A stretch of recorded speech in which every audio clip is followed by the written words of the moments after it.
Kayak anglers of the internet, welcome back to the Advanced Kayak Angler podcast. Appreciate y'all tuning in. Kurt, what's up, man? Back from Lake Norman. Lake Norman, yeah, Lake Norman kicked my butt this time. I have to say. I hear you, I dude. had a good day one though. So it sucks so bad. Like I never want to come on a podcast like a week after I suck. It's like I don't want to talk about fishing this week. Fishing, but it is what it is. It is what it is, man. I mean, I still love that lake. I still love fishing for spots. I mean, it's a special lake. You know what I mean? There's a chance. There's big fish. There's a lot of fish, and there's big fish there. It really, and it's a nice area too. Just like going out to dinner is easy. Finding stuff, Walmart's or whatever you need to go to is easy. It's not like everything's an hour away like Dardanelle. It seems like everything's an hour away there. But anyway, I don't think I was versatile enough is what I think happened. So I think this podcast is going to help me out. There we go. Now this man is good at podcasting. I'll go ahead and bring in the guests. We got Chuck Wise and Brady Storrs to talk about being versatile. What's up, fellas? How you doing, man? Living the dream, buddy. All right, Chuck, you've been on here a bunch of times, and co-hosting, everything else. Tell everybody who you are, man. Just a local guy. I fish a little bit. Leading angler of the year, like usual. Yeah, local. But yeah, I just like to fish. I fish a lot of our local region or local events over here in Alabama.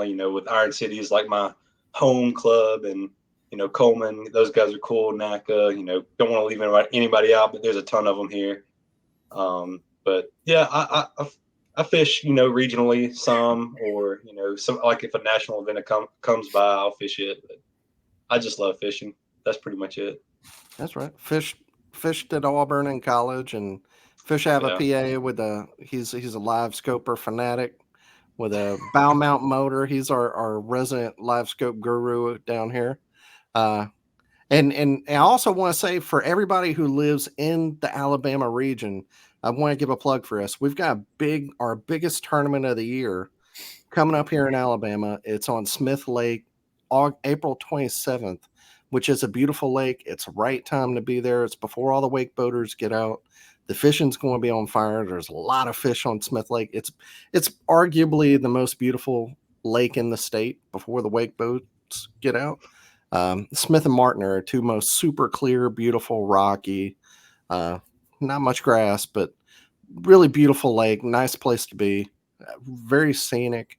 But it's a combined event between Iron City Kayak Anglers, Coleman Kayak Anglers, and our biggest club in the state, North Alabama Kayak Anglers. So that's like $40, $45 to enter. Plus there's a $20 MLF style side pot. So you can do like every fish you can catch. I'm not sure what the rules are for that yet. Plus there'll be a $110 Alabama Kayak Anglers, AKA tour, Alabama Kayak Anglers tour event, which is like top up events that go on top of local clubs across the state. Like last year, I was fortunate enough to beat Lance out for AOY because it's a challenge because you're fishing all over the state. So it's like, $160 some, $70, $80, something like that. So last year there was 150 people. I mean, there was a lot. So I thought we had like almost 80 last year. Like was it 80? Okay. Yeah. And then for the ACAT, I think there was like 30, which is really good. I mean, like, Dan, you probably made more in that tournament than any other tournament you fished last year. But yeah, it's a fun tournament, a fun lake, deep, clear, spotted bass. Kurt, come on down if you want some redemption from Lake Norman. We got you down here. Yeah, it's got that sounds tempting, man. Just hearing big spotted bass sounds tempting. Hey, it's fun, and you got two scopes, so that means twice the amount of fish caught, right? It's amazing. That's exactly how it works. With two scopes on, you just start catching twice the fish. Hell, they got twice as big too, right?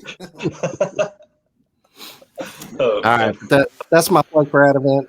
I know, like last year, we had some people like Josh Stewart came down from Tennessee. It was Yeah. good to see him, but people from all over, man. This is I don't know why there's such big Bassmaster and MLF style events go to Smith. I'm really surprised that, and they're such like fishing friendly place. I'm really surprised there aren't more people. Like there hadn't been a big kayak tournament there. There's a lot of launches. It's beautiful. It's big. I don't know. I love that lake. It really is pretty. So Yeah. all right, Brady, tell everybody who you are, man. My name is Brady. I also go by Stormy. I live in Nebraska in the middle of a cornfield, and I fish for bass while everyone else is fishing for walleye. I like it. And what? And he won TOC on Chick last year. He's very humble, but he is a daggum hammer. You hear about all these young guys that can catch all these bass. That's that guy. I'm trying So to keep last up week with we all those young guys because those young guys are freaking studs. I'm like one of the older young guys because like Ewing and Jackson, they're even younger than I am, and they are ridiculous. It's like they fish on a different lake every time. Bennett and all too. He was on last week and he got third at Norman. So that dude's legit. Yeah. Nice.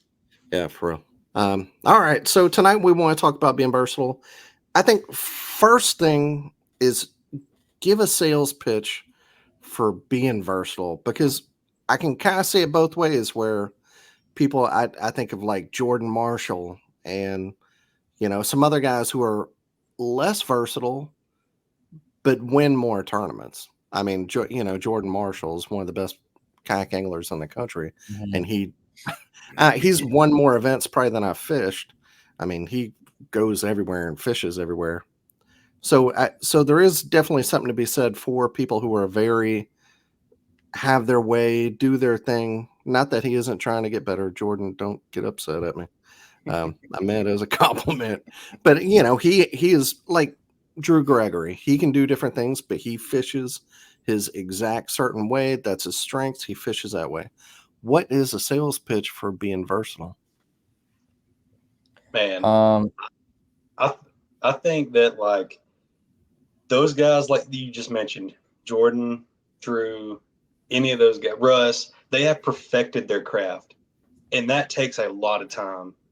So it's kind of like a Swiss Army knife, right? It's pretty cheap and it does a lot of things pretty decently. And if you only want to cut down trees, then you need some kind of saw, right?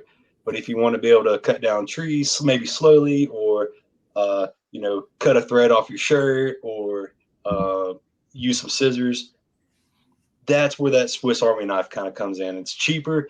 And what I mean by that is you don't have to perfect your craft of like only fishing a jig or something. You put all your time into that. Yes, it will work and you will win tournaments doing that. But if you flip a jig in that laydown and then throw a jerk bait on that bluff wall and then, throw a spinner bait for a little bit, like you have more, you can figure out the fish a lot faster, in my opinion. So that's kind of what the way I think about it is. It's really good to be versatile because first of all, you can learn so many different things with being that versatile, right? You can learn, okay, I don't need to do it this way, but I can do it that way. And then maybe of your versatility search of like trying different things, you can say, well, I'm just going to throw a spinner bait down, all day or whatever. And that could be you're kind of segueing into your craft or honing your certain technique that you really love using. But yeah, I mean, there's a lot that can be said about being versatile, right? Because every day they're not going to eat a spinnerbait, right? I don't know if that sold you anything or not, but that's kind of the way I think of it. I'm ever since I was started kayak fishing, I've always wanted to be like the most consistent that I could be. And I feel like versatility is a way to be consistent, um, from, just my experience. The I always like to be up there in AOY threatening for that because I think that's the most prestigious award. Um, and there's obviously people that get it done, like Marshall, that do one thing, but um, you know, we go a lot of different places in the country, and a lot of them are a lot different, and you can't always do the same thing on every lake.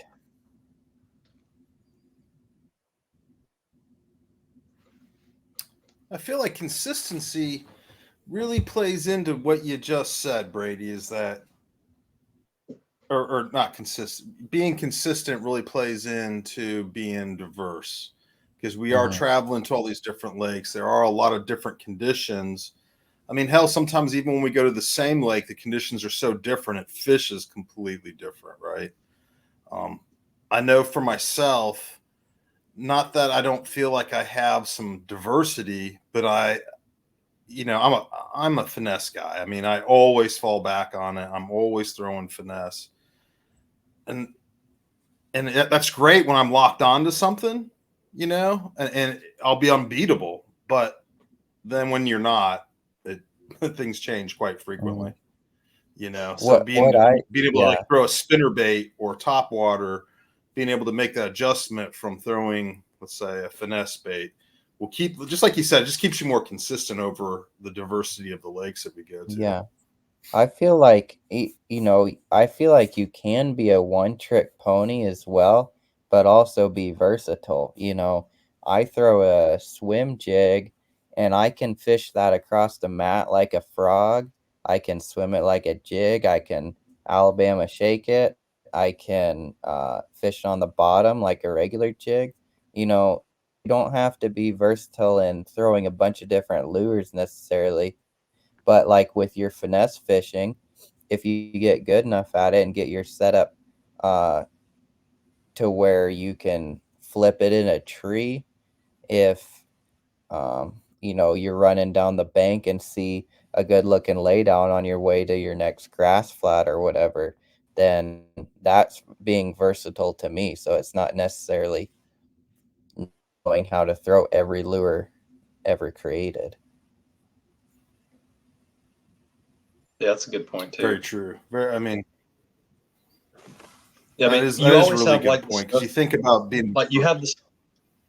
Oh, go ahead. Sorry, Kurt. Go ahead. No, no, go ahead, Chuck.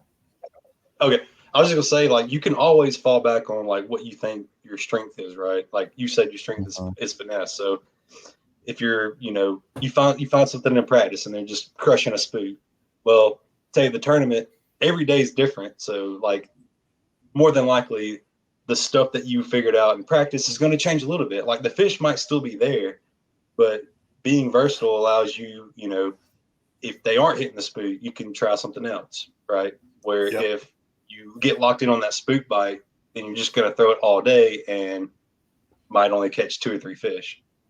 So Mhm. yeah, I mean, and like what Brady said is true. Not only should you be versatile with lures, but you also need to be versatile in how you use those lures. So there are certain lures that are meant to be versatile, like a swim jig. You could throw it in grass, wood, flats, clear water, dirty water. You can fish it in almost any condition that you can come across. Uh, there's a lot of other lures that kind of do that too. Spinner baits for sure. There's Brady, you're a spinner bait master, I would say. You can play with your Think blade sizes according Yeah. to different water clarities, or if you want it deeper or higher, or if you want to reel it slower, if you want that thump thump. There's a lot of different ways to be versatile with only using Mhm. a few different baits, for Yeah, sure. that's when you can really get dangerous because, you know, like if you are really good at spinnerbait fishing, um, and you've thrown it for so long that you know when different bites come up that aren't necessarily always there.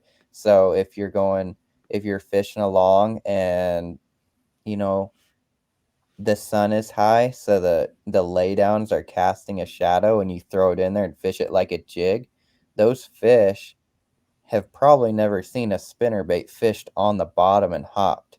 So just different things like that, just those little nuances, being versatile, with that lure and doing something others aren't, is what sets you apart and gets you the extra bite in the tournament. Especially on those tough days, right? When everyone's out there, everybody's maybe it's not a big lake and everybody's hitting the same stuff. I feel like what you just said can be like a major player, fishing it a little different than everybody else.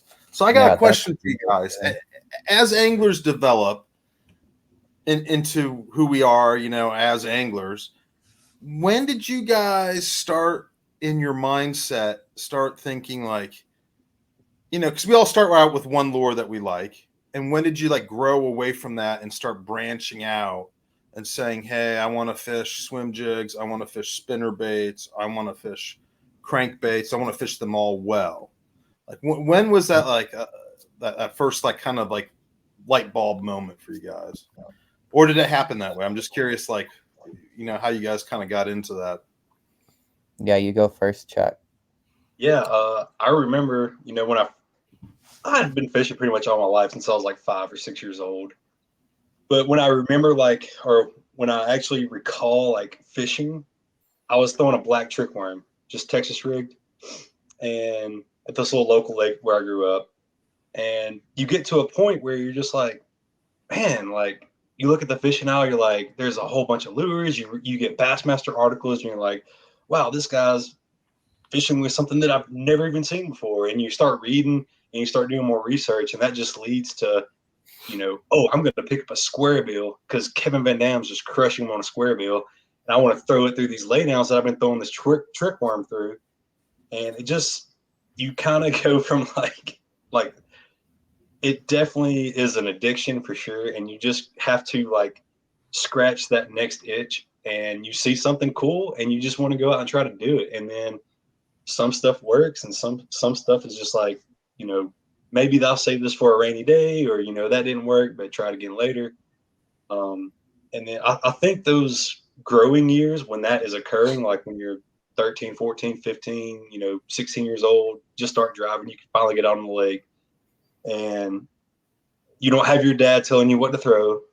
Like, throw a Texas rig June bug lizard, Chuck, it catches fish. I'm like, yeah, okay. But I want to throw other stuff too, Dad. And, but yeah, so I think that's where it kind of stems from, is just the curiosity of like, man, can I make this fish eat a different color or, something else? Just, you want to be a little bit different.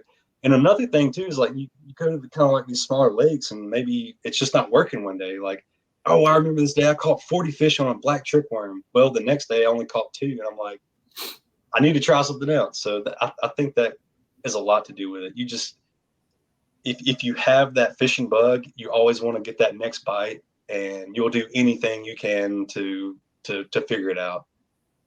Mm-hmm. Yeah. To just hit on your point of like, you're catching, if you catch 40 fish one day on a lure and catch 2 the next, there's now a necessity to, change and get better in order to stay on them, because whether you're tournament fishing or fun fishing, you're fishing for fish, so that you want to go and wear them out. When I started to expand my lures and techniques is when I decided, like, I want to be able to win some of these tournaments, because I was competing against these dudes that were, they just won all the time, and I wanted to do that. And I knew that I was, I'd have to branch out and become more versatile to do that. And also I started fishing regionally and nationally, and you're just not going to get it done out there if you're only doing one thing all the time. So that's, mine kind of grew out of necessity, like what Chuck is saying, to just learn how to stay on them every day rather than have it just come around in a cycle, like catching trout in a pond where they just swim around in a circle and you got to wait for them to come back. So what? I guess on the flip side of being versatile, I remember being whenever I was just getting into bass fishing, it seemed pretty daunting. Like there was so much to learn: line, reels, rods. If somebody's listening to this and they're just getting into bass fishing, like what would you tell them on kind of the road to becoming versatile? Is there any kind of advice you'd give to them? Yeah, I would go the opposite of being versatile in order to be versatile and lock one thing in your hand. Just pick something and do it for weeks. And personally, I would start with a jig because I think that's the most versatile lure that you can throw. What would you throw, Chuck?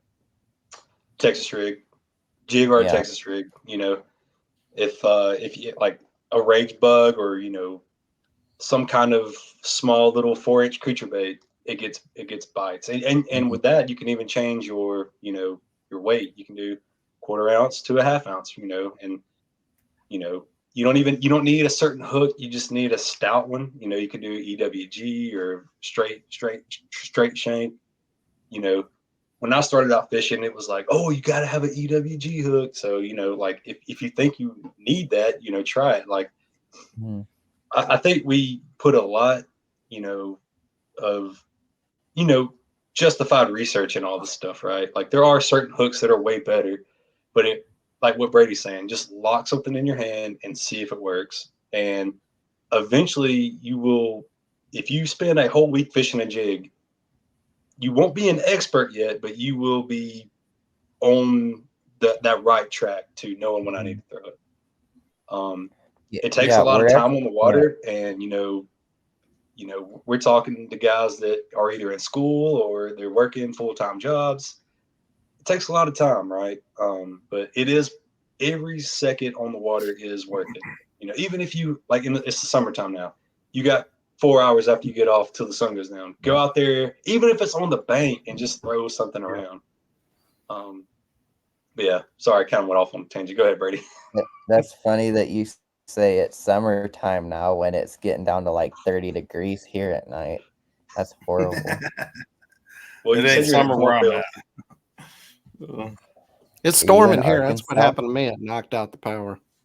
Oh, Oh, wow. really? Is there That's another Yeah, one no, coming? no, it's okay. We have a windstorm now. Yeah. So when you guys are talking about versatility and you say stick with one lure, I know, like, at least for me, when I started fishing, I locked on to the Texas rig early. And for me, I just dove like so deep into it for like 2 years that I felt like I could do anything with that you could do with any other lure. Like I could put a swim bait on it, I could put a worm on it, I could put a creature bait on it, I could make them float. It could be small, it could be big. But the reality was, as I learned more, I thought it was like the end all bait, and it became very versatile to me and very useful, and I throw it a lot. But it's not. It's not a spinner bait. It's not a jig. It's not a bladed jig. It's not all these other lures. They all have their place. And when I kind of like stepped out of that realm, I spent years just like trying new lures. Like I like refused to use my Texas rig just so I could learn the crankbait, right? And I would I was the just same throw way. the crankbait. Like when you say for like a week, I would obsess about this stuff for like months, and like I would like force myself, and I'd be miserable sometimes. And that's one of the things people have to realize is that that's part of learning a new bait, is that you're going to be miserable some days with it. It's not going to be the bait, or you're not going to throw it right, you know. And I just thought that was such a key point that you guys are putting out there. Like, put one bait in your hand and learn that bait, because it can become a very versatile bait, no matter which one it is. Yeah, I mean, Like fishing is all trial and error. So, like, Yeah. even if you're not catching something, you're learning something. You're like, okay, I know when not to throw this thing now. That's a big part of it, Kurt, for sure. My big one that got me into into bass fishing because I grew up on the coast was seeing Kevin Van Dam win behind the bridge on Lay Lake here. And my mother and father-in-law had a piece of land right by there. So we listened to it, to the whole thing. So I had like red-eyed shad fever for 6 months. That's all I threw. Like it was, I threw that damn thing everywhere. You should not throw a lipless crank. And, yeah, but that's a super versatile bait, though. Yeah, they said the same thing about a jerkbait, but you can throw that thing anywhere. Yeah, I'm about as good as anybody can be with a lipless. So I might not be KVD, but there's not too many people in kayak fishing beat me with a lipless.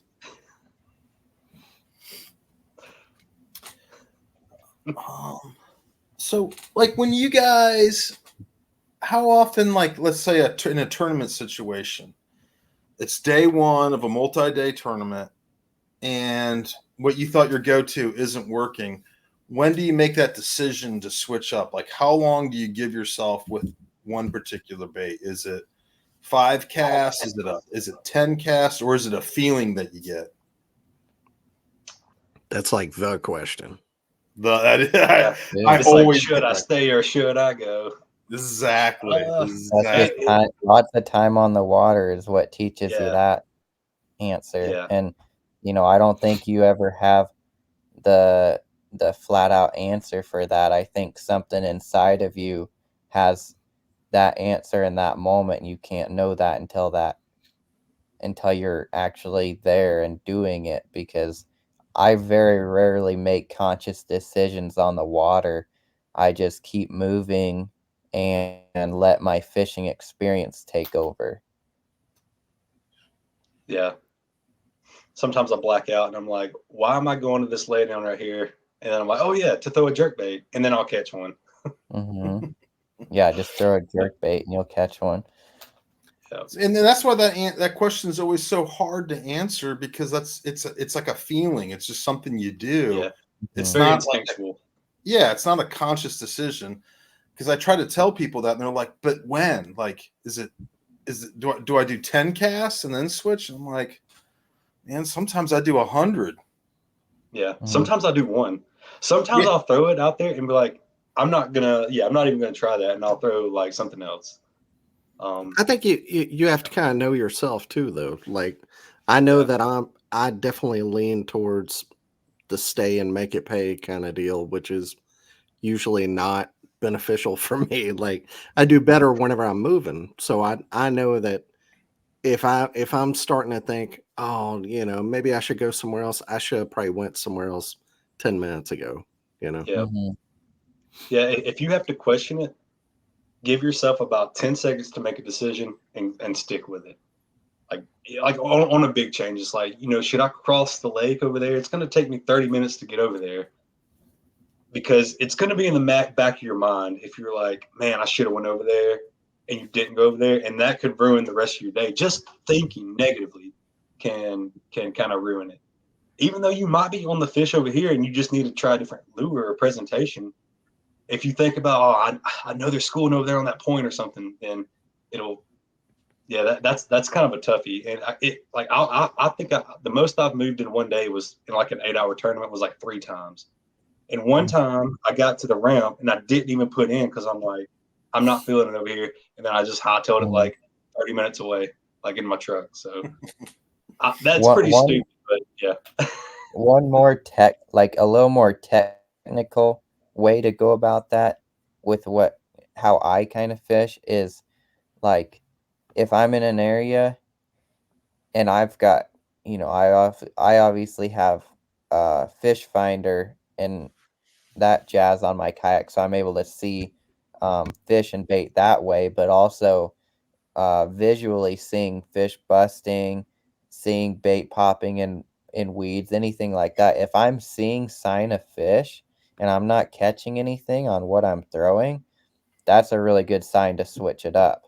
If you're in an area where you're not seeing anything on your depth finder, you're not seeing bait popping, you're not seeing fish blow up, it's, you might just want to move areas and keep throwing what you're throwing if you feel confident that you can get bit on that bait. So and that's just not if you have live scope. Like you can see bait fish on 2D. Mhm. Like, you know, you're getting in the back of your area and you're not seeing any bait fish. You know, either they're up shallow or they've gone, right? So, and if they're up shallow, hopefully you have some good glasses and you can probably see them, right? The original live scope. Yeah. If they're up shallow and they're eating bait up shallow, they can't hide from you because eventually something will come up and eat a bait fish off the top of the Yep. water. You know, the big fish, they just can't hide when they get up that shallow. Yeah.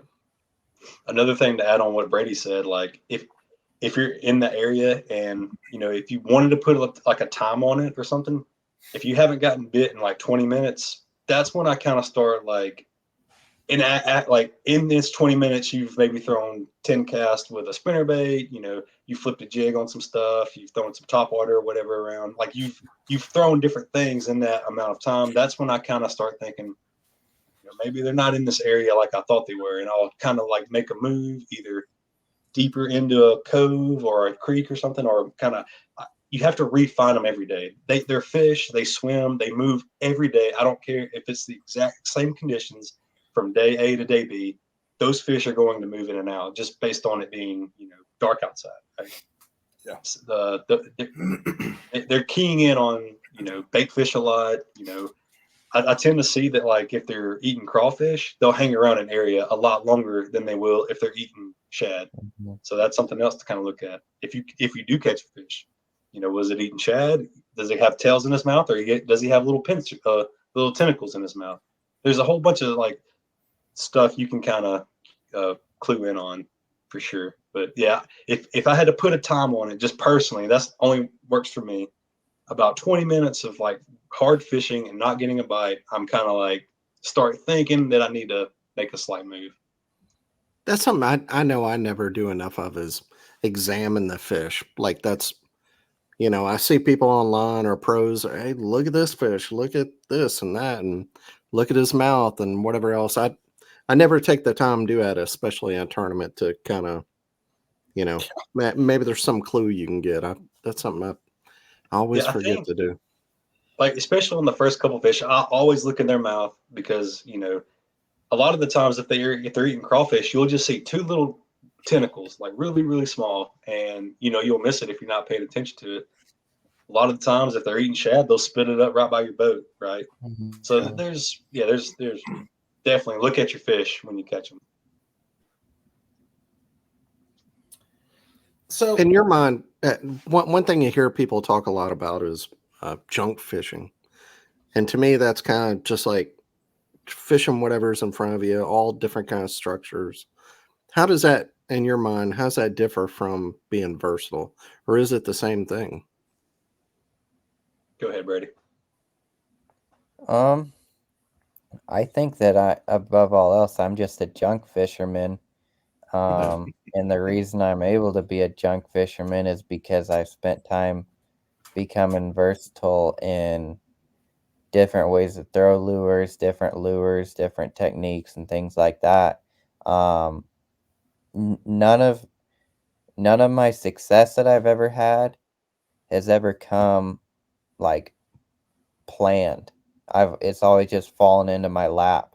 And if I had a plan going into some of these days that I've done good in, um, I would not have found what I ended up doing good with, because a lot of times I've gone through a full week of practice before the tournament and not found a single thing. And Saturday at 10 o'clock, I finally find that clue, and then I run with that. So, you know, I feel like planning stuff out never has really worked for me. So yeah, I Me always either. just kind of go junk fishing, fish what's in front of you. Yeah, my hardest part is like just that initial where to start. Like I'll spend like days just like, you know, should I start here? Should I start here? But like what Brady said, like you can't get too dialed in. And you know, for me being local, like I really don't practice at all. I'm gonna practice for Smith that's coming up, but any of these other tournaments, it's just kind of been like kind of read the conditions and then just kind of go somewhere and start fishing. And it might be 4 hours and you're sitting on a fish, but you'll eventually figure it out. And if you just kind of keep doing a little sample test here and there and make some moves, you'll eventually cross paths with either a pattern, a spot, or just a group of fish that just happen to pull up right there. It can definitely happen like that. And junk fishing leads you to that. So I might go fish like a grass line or something, throw a frog, throw a swim jig, or a Texas rig or something like that. And I might go fish a laydown or a bluff wall. Like, fishing what's in front of you is really good. And that's just all visual stuff. That's not even talking about live scope. That adds a whole nother dimension of like fishing in front of you. Like, literally it's in front of you. Just following. No, it's like a laydown, but it's underwater and you can kind of see it underwater now. And yeah, you can fish for floaters, but that's not like a reliable way to fish, in my opinion. You will kind of look into that stuff too. Like, as you fish, you'll just start seeing fish kind of get either schooled up or more bait fish activity and stuff like that. Yeah. So how many rods do you guys carry, like, in a tournament? Like, how many fully rigged out rods? I know I carry a lot. I do 8 to 12. Whoa. Yeah, I do 8 to 12. I might fish out of the PA 14 this year, and so I'd like to have, a lot more. I'd like to have like 20 or more at some point, but 20 or more. Dude, I'm the same way. Like, I never feel like I have enough rods rigged up, and I'm like, well, sometimes I want to carry 2 or 3 jerk baits or something like that, and I'm like, well, what if they're eating a spinner bait? And I'm like, well, that takes up a spot, because I do like the big black box behind me. So there's 8 standing up, and then I usually have, I have the PA 12. So either I just have 2 stacked up on one side or 4 stacked up on both sides. So that's where I get my 8 to 12. But man, there's just that's part of being versatile, is you gotta have those baits queued up and ready to go.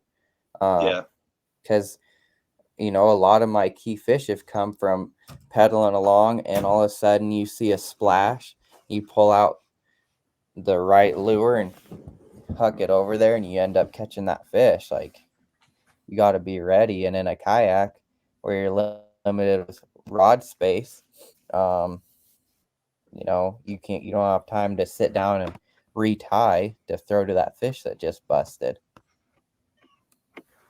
Yeah, a lot of the rods are rigged up. What's up? How many do you carry? How many rods do I carry? Oh. Yeah. Usually, like, let's see, probably 9 on average. Just because I don't have enough money to have more right now. But like, ideally I'd have like 2 of the jerk bait I was gonna throw tied on to 2 different setups, and then a shallow diving jerk bait, and then like probably 3 different types of spinner baits, 2 different weights of jigs in the same color, just things like that, doubling up on the same lure in like different weights or like different blade sizes or something like that is kind of what I like. But eventually I'll get there, I hope.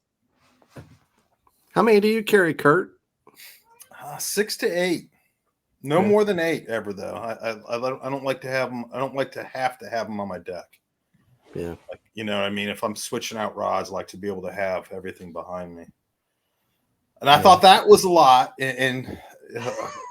But, you guys are like 12. And I'm like, I never think I have enough. I'm always like, I have like my definites. Like, I'll make a little note. I'm like, all right, Smith Lake.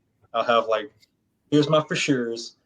Here's my maybes, and here's like, maybe, my other maybes. And your glide, I have to start like taking stuff off my list, and I'm like, I don't have enough room for that. Or are they really gonna? It's like a whole back and forth thing for like a week leading up to the tournament. That's exactly how I do it. I'll have like 3 or 4 that are like, I know I'm gonna use, but I only end up using 2, right, the whole time. Yeah. But I have like, these two are going to be prime. These two are like, maybe. And then it's like, maybe. Probably not. I'll never touch you. This goes in the back of the box. Oh yeah. It's literally like number 1, number 2, number 3, number 4, and then it's like 5, 6, 7, 8 across the back. Yeah. See, I'm Well, that's the your dad. opposite, Kurt. Like I try to only bring 8 in case when it goes somewhere real shallow, then I can lay them all on the deck. Like I try to keep them all down if I can.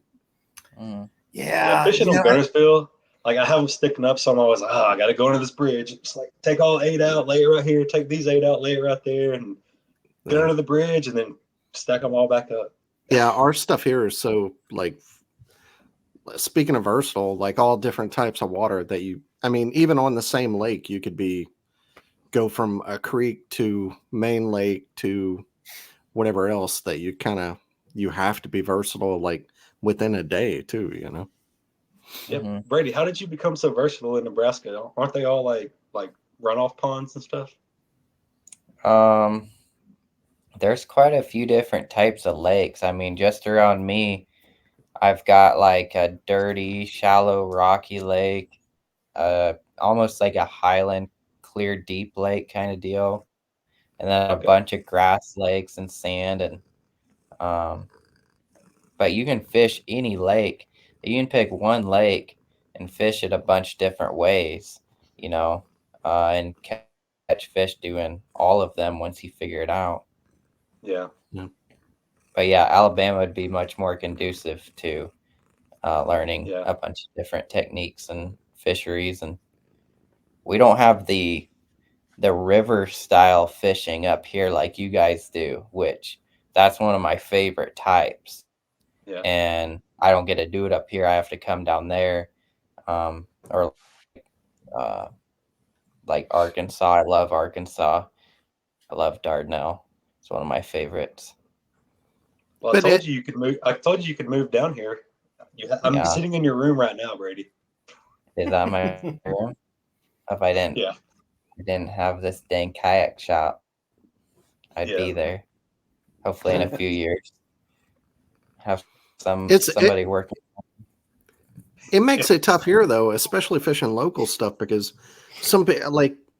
it's not only the baits that you fish and the structure that you fish, it's like completely different types of fishing, like river dragging, shoals, stuff like that, and you're out on the lake and the creek guys win, or vice versa. It's like you have to, like, even that creek stuff, I don't do most of that. Like I'll go up a creek with my Hobie, but that's not like creek fishing here, so it's not only the baits and how you fish versatile, it's like completely different styles of fishing.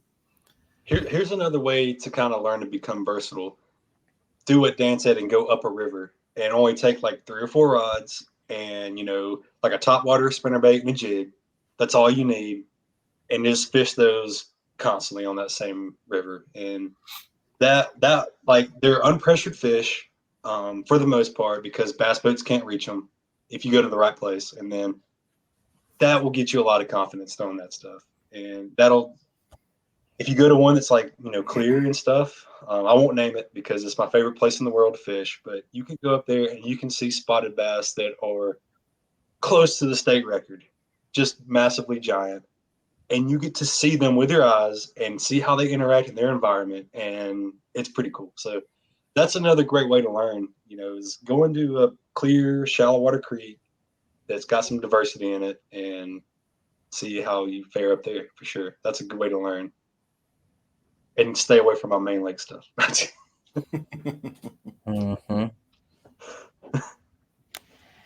Go catch all Luke's fish.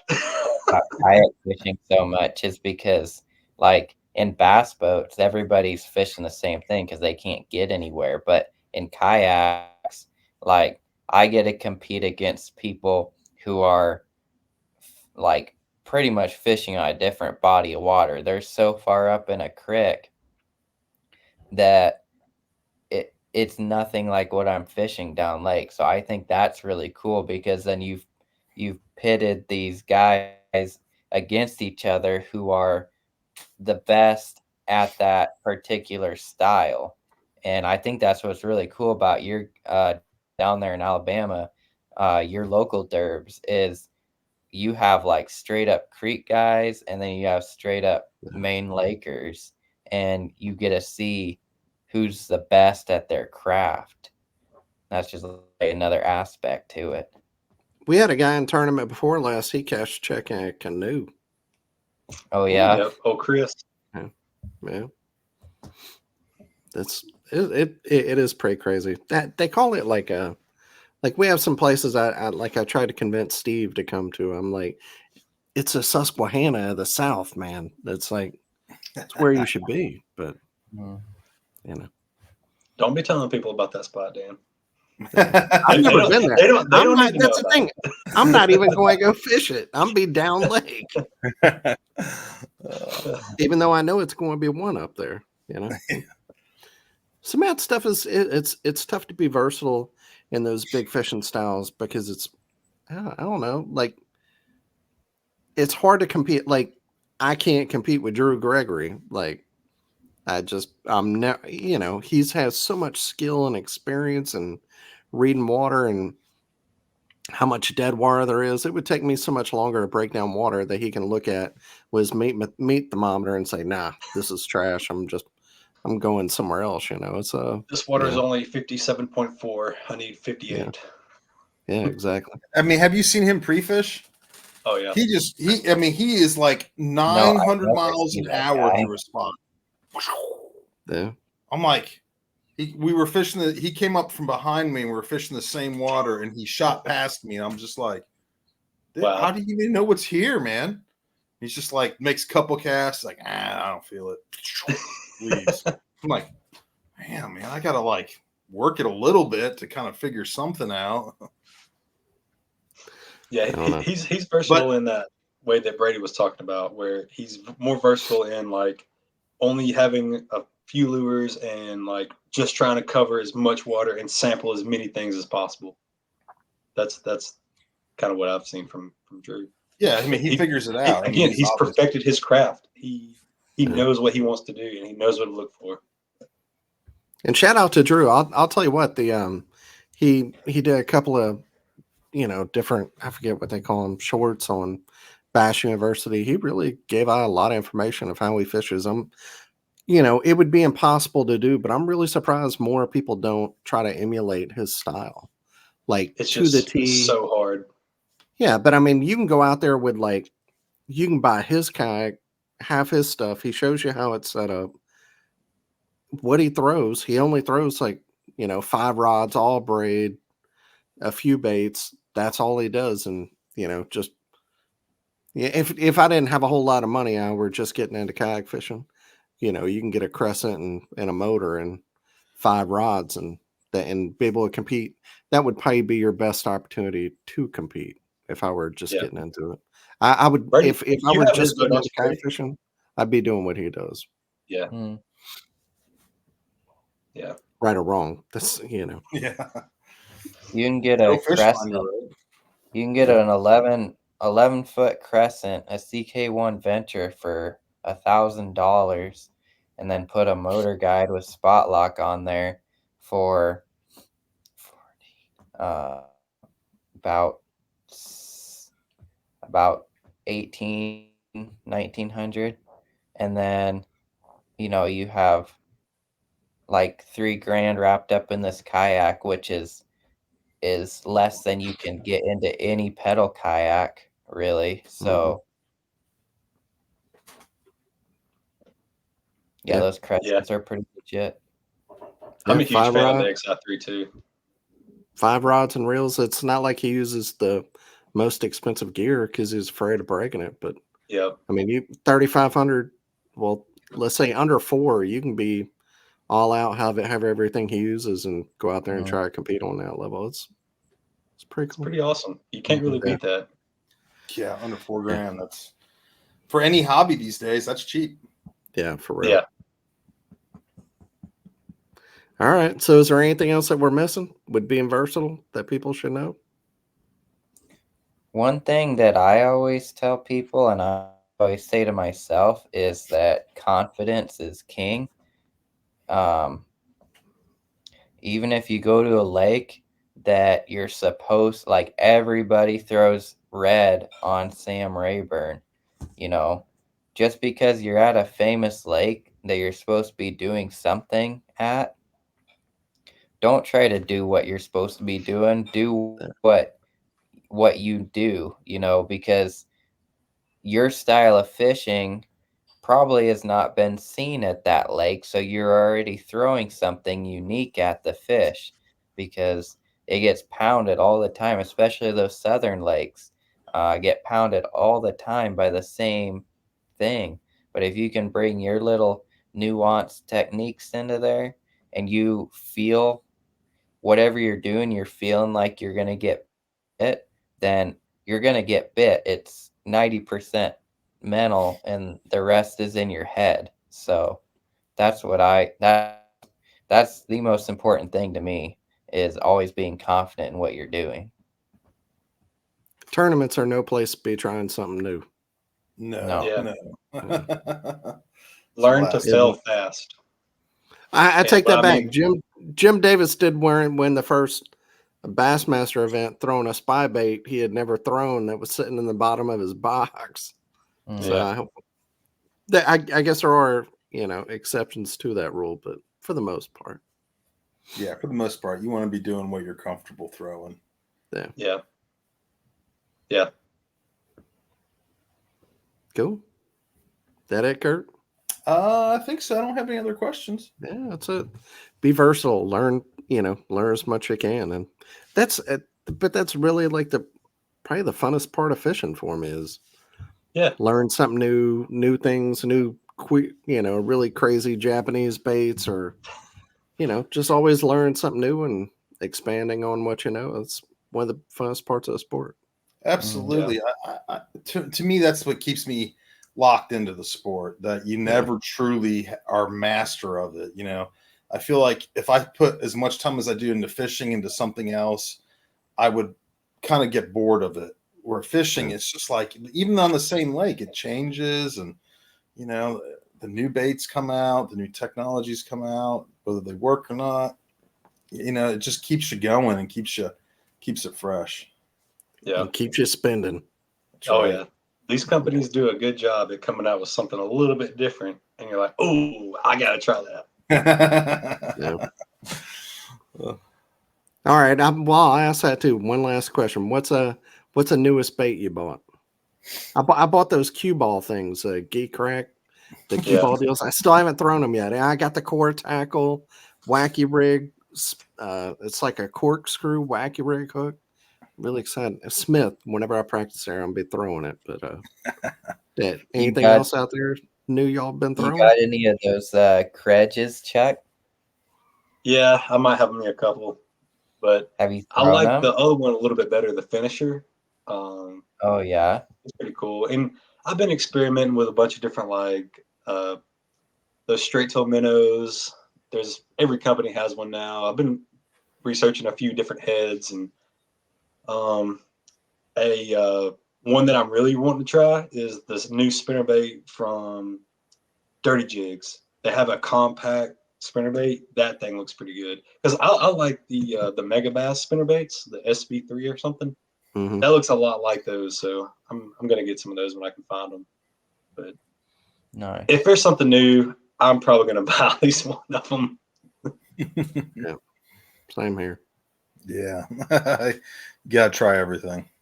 New Mega Bass colors, like they had one that was like a Tackle Warehouse special. Ordered 2 of them because I'm like, I'll use that color. It looks good, but also maybe it's something that if they only have 400 of them, maybe I'll have something that no one else has on that lake that day, right? So, Kurt, how about you? You're sneaky. I'll bet you got something crazy. Man, I've just been playing with those hover rigs a little bit, and trying to figure out exactly when the right time is to throw them. I've had some success with them, and then I've also had a lot of failure with them where I didn't catch anything. It's a different bait, and when I will say this is like over a brush pile that only has like 3 feet of water over it, man, even in cold water, it was like really impressive. Like it was catching fish, a lot of fish. They weren't necessarily big ones, but because I'm throwing a less than a 3-inch size minnow on them. But I've just been really kind of keying in on that. But I'm curious about the baits you got, Dan. I really like for bed fishing.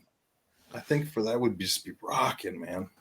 Yeah, I think there's a time, especially like spawn, post spawn, whenever they're kind of cruising. I think baits like that, like any other time, I don't think it's going to like overfish or outfish a wacky rig, but because that's my jam. But I could, whenever they're just cruising around and you kind of get that floating bait, I think that's kind of like a different style of fishing that, like you'll throw a jerk bait and it'll sit maybe, or a hover rig, like you're saying, it just kind of floats around. Kind of I don't throw any other baits that just kind of stay in the same water column, I guess. Yeah, it's kind of new to me too, because like the hover rig, a lot of these new baits are like that, right? They're like, they try to keep you in a certain range in the water column. Yeah. And it's I don't usually fish that way, so it's like a completely new way to fish for me. Yeah. Do you get those cord tackle hover, the one that has the lead on it on the hook shank? No, I want to get some of those because I like that setup. I am just doing it like kind of, I don't know if you call it old school or whatever, but really small nail weights with a jig hook that has no lead on it. Okay. Basically. And you put like a little nail weight in there, you said? Mm-hmm. Tiny, like 1/32, 1/64 or something. I mean, I think those are the two weights I have, is 1/64 and 1/32. They're like itty bitty tiny little nail weights. But the bait, again, I mean, it's less than 3 inches that I'm throwing them on. I mean, yeah, I know people upsize them a little bit, but I'm thinking for me, very heavy pressured water type situation to use them in. Yeah. That makes sense. Brady, how about you, man? Got anything crazy? I got some of those credge things. I haven't thrown them yet, but I'm excited because the stunner is like my jam. So, but I don't get a whole lot of new stuff. I kind of found the stuff that I like, and I just kind of run with that. And I mean, I've gotten a lot of new stuff, and then I just have to give it all away because I don't end up using it. Speaking of those core tackle, I got a mess up, man. I haven't caught a fish on them. Yeah. Yeah. I threw that credge a little bit at Holt a couple weeks ago or a month ago, and it's got its time and purpose. If you're fishing like brush piles and stuff, it makes a lot of sense to throw it. But if that's the only time that I don't want to put it in just that one box, because like that's when you kind of figure out, oh, well, I should have been doing this the whole time, like whoever. But it definitely has a like a time and place for me right now. But I got to throw it some more to figure it out. Mm. But it seems like it's a cool little deal, I think. I think what is it? What is the credge? I mean, it's a jerk bait that goes up. Backwards. Yeah. I saw it. My bad. I forgot the name of it. Yeah. It looks like a riser, but it's more meant for actually like fishing like a jerk bait. Speaking of riser, I'm ready to tie one of them on. Hey, that's gonna be one of my 12. Yeah. I'm one of my 12. Getting to be that time. All right. Well, we appreciate y'all being on. Want to give you a chance to shout out anybody who makes fishing easier for you. Chuck, how about you? Definitely my wife. She's like number one and making me be able to even try to fish. She actually really pushes me to go out there and get it done. I finally had to get a haircut because Lay was so awful. I had it grown out, and I was like, and we made a bet. She was like, I was like, okay, if I don't win Holt, I'll get it cut. So I didn't. I won Holt, did get a haircut, and then I think whatever the next one was. When did we fish the next one? Inland. I don't know. Inland. I got that one too, and I was like, I can't cut it. But then Easter came up, and I was like, okay. But yeah, she's number one for sure. Dan, Kurt, you guys, I listen to your show on my way to work whenever it comes out. So I was really surprised you haven't thrown duck poop yet, Kurt.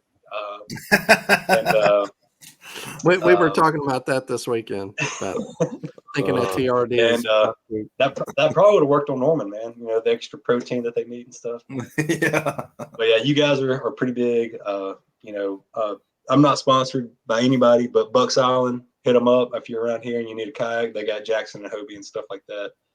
And Big Chap's a really good guy. And then Brady, this guy to my right over here, or your left, I don't know. He's been a huge part.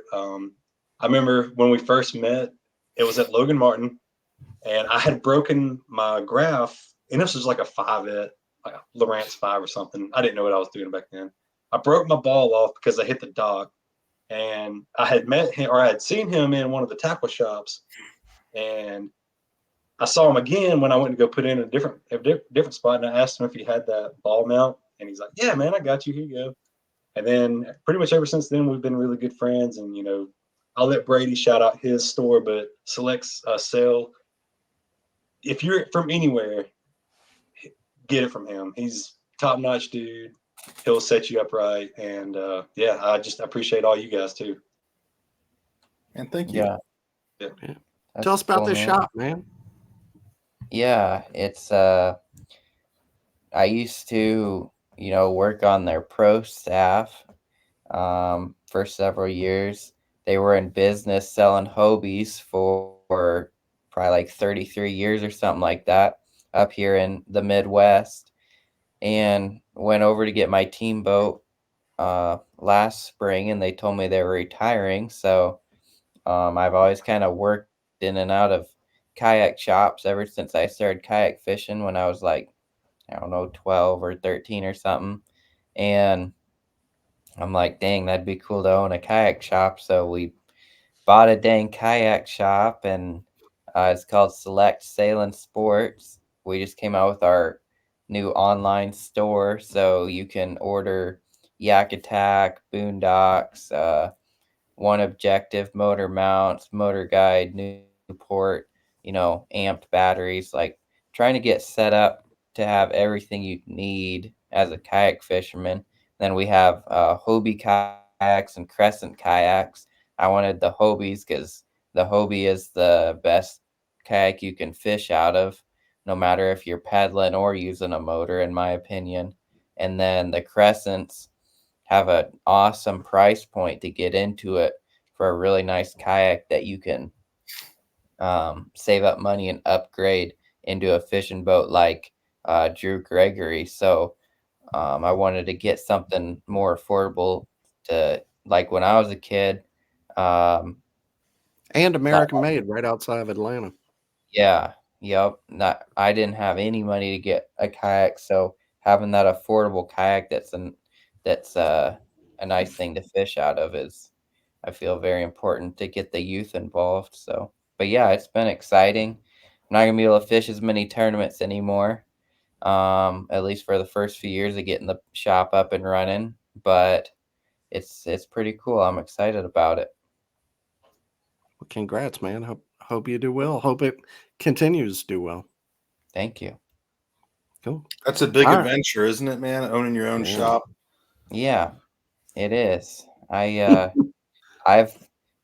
done for work is work on a farm or a ranch or swung a hammer. So I don't know about all this dang computer stuff, but I'm learning. So you have no retail experience. Just And you bought the shop. Out in the boat shop. I mean, I've helped out in kayak shops before, so I kind of know the ins and outs of kayaks at least, but I've never worked inside, so that's a big change in and of itself, which is nice in the winter time because I've spent a lot of days out in some cold Nebraska storms, but we're open from noon to 6, so at least then I get to go fishing all morning long before I have to go to the shop. That's nice. Man, right on, dude. Cool. Congratulations. And he'll ship stuff right to you too. Like I've ordered a few things from you, Brady. And yeah, just any kind of questions that anybody watching has about any kind of kayaks, Kurt, Dan, Brady, y'all, they're all good resources. One other store, the Yak Shack, they're really good people, and they put on our event last weekend on Lay in support of MS, and they're moving to my area. So just want to shout them out. They're real good people while we're talking about kayak stores, but yeah. Yeah, they've supported Iron City Kayak Anglers. Yeah, they support my home club. We really appreciate them. Yeah. Cool. Well, appreciate y'all being on, and thank you for sharing all your knowledge, and appreciate everybody listening. We'll see y'all again next week. Later. See y'all.